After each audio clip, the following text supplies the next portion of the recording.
There once lived a poor miller who had 3 sons. When the miller died, he left his mill to the eldest son, his donkey to the second, and to the youngest only a cat. The youngest son was disheartened. "A cat? What am I supposed to do with a cat?" he sighed. But the cat, who was no ordinary feline, suddenly spoke. "Do not worry, master. Give me a pair of boots and a sack, and I'll make your fortune." Though surprised, the young man sold his last coin to buy the boots and sack for the cat. The cat put on his fine leather boots, slung the sack over his shoulder, and marched proudly out of the house. He went into the forest, filled his sack with bran and carrots, then lay in wait. Soon a curious rabbit hopped in. The cat quickly pulled the string shut and caught it. He went straight to the castle and bowed before the king. "My noble master, the Marquis of Carabas, sends you this fine rabbit as a gift." The king was pleased. From then on, the cat brought more gifts: pheasants, partridges, and hares, all from the so-called Marquis of Carabas. One day, the cat heard that the king and his daughter, a beautiful princess, would be riding along the river.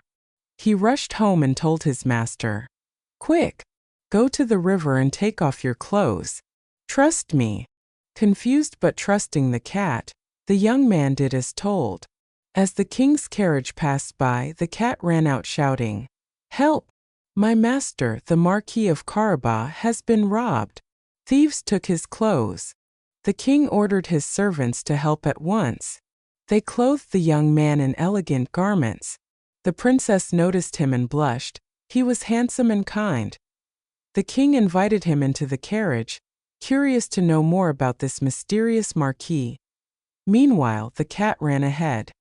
He came upon farmers harvesting wheat. "Tell the king this land belongs to the Marquis of Carabas," he warned, "or you'll regret it." Afraid, the farmers agreed.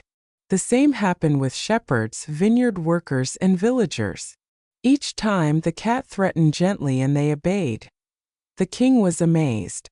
"Your lands are vast, Marquis," he said. Finally, the cat arrived at a grand castle where a powerful ogre lived. The cat knocked and was invited in. "I've heard you can change into any animal," said the cat.